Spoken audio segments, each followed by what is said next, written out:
Greetings and Happy New Year to you all. How's everyone going? Thought I might start out the year with something a bit different. You guys might remember that back last October, I did a bit of volunteer works for PAX here in Melbourne, Australia, working for the local supplier for X-Wing, doing a bit of demo work. And in exchange for that volunteer work, we got a bit of credit for the online store of that supplier, being Let's Play Games. And I thought to myself, having a look at the kind of things I could pick up, I didn't really want to get anything for the game of X-Wing. Anything I want for X-Wing, I'd rather just get from my local game store and support them. So I thought I'd pick up something a little bit more decadent. While I was at PAX, I had a chance to try out the Dragon Ball Super card game, and I quite enjoyed it. And I noticed, having a look through the online store, that this product existed, the Dragon Ball Super card game Ultimate Box. Now, just a quick heads up from anyone that may have found this video who's interested in knowing a bit more about this. I am not an expert on this game. I cannot give any special commentary on the power level of these cards or anything like that. So please do not watch this video expecting that. There are plenty of other YouTubers who are far more qualified to discuss that kind of thing than me. And this product I find quite interesting. Indeed, I do play other games like X-Wing and Magic, and this is the kind of thing that we don't really have in the game of Magic the Gathering. Essentially what this is a premium product that offers you some special cards that you don't get anywhere else. And unlike a lot of pre-constructed decks in various card games, you get a full play set of all the different cards. Except the leaders. Basically, you start a game with this leader card, which represents the character that you're fighting with.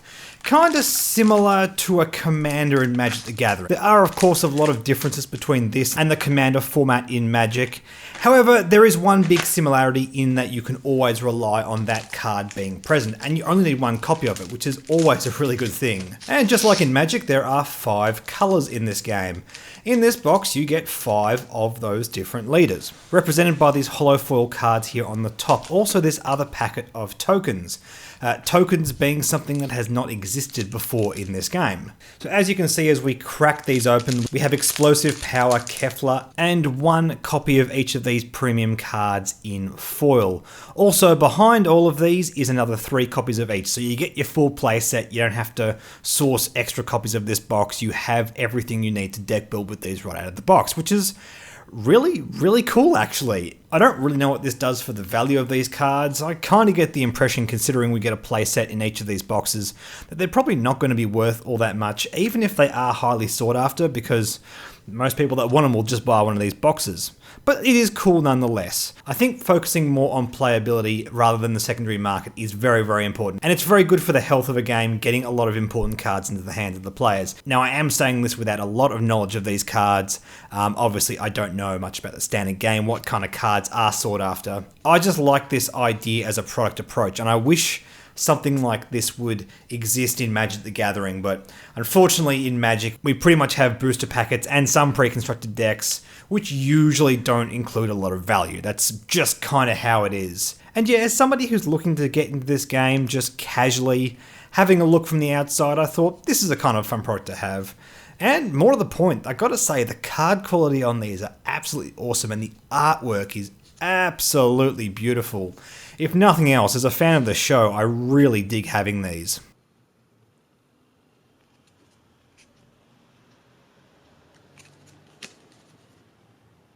Now that's not all we get in the box. We actually have a few pages here of card sleeves to go in a binder, and a binder to put them in.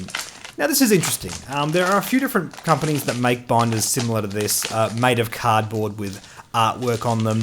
Dragon Shield, I believe, makes a very similar product to this.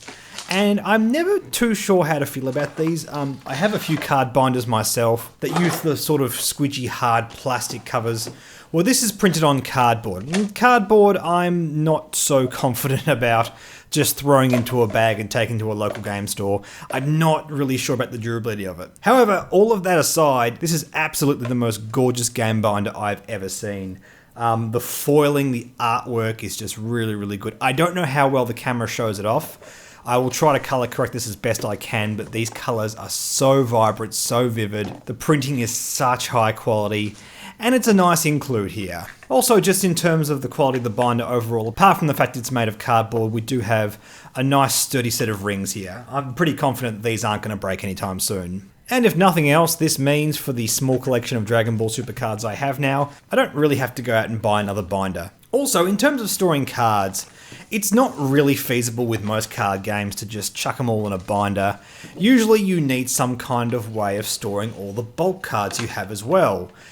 As in the hundreds and hundreds of relatively valueless cards you have. And this also comes with that solution. The box that this comes in actually doubles as a card storage box, and this piece of cardboard here folds up and around and sort of over itself several times to give you 3 channels to put cards in, which is really cool. And again, it's got some pretty cool artwork printed on it.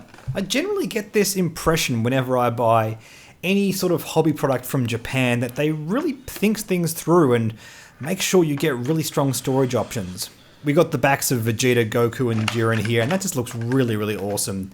As you can see here, the cardboard sections in the middle are a little bit flimsy, to be honest. But once you chuck some cards in there, that'll be nice and solid. It's not going to move around too much. You need the weight of those cards to really strengthen this up. It's not exactly what I would buy as a product to store cards in. If I had a choice, I'd probably get something a bit more sturdy. But nevertheless, for the time being, I'm not going to have a collection that's going to be overflowing in this box anytime soon. So it's a great solution, and it's great to have all of this out of the box. And as a way of kickstarting the game for a new player, it seems really decent. I don't know if the price point's really ideal for a new player. If nothing else, it's a nice piece of bling to put on my shelf.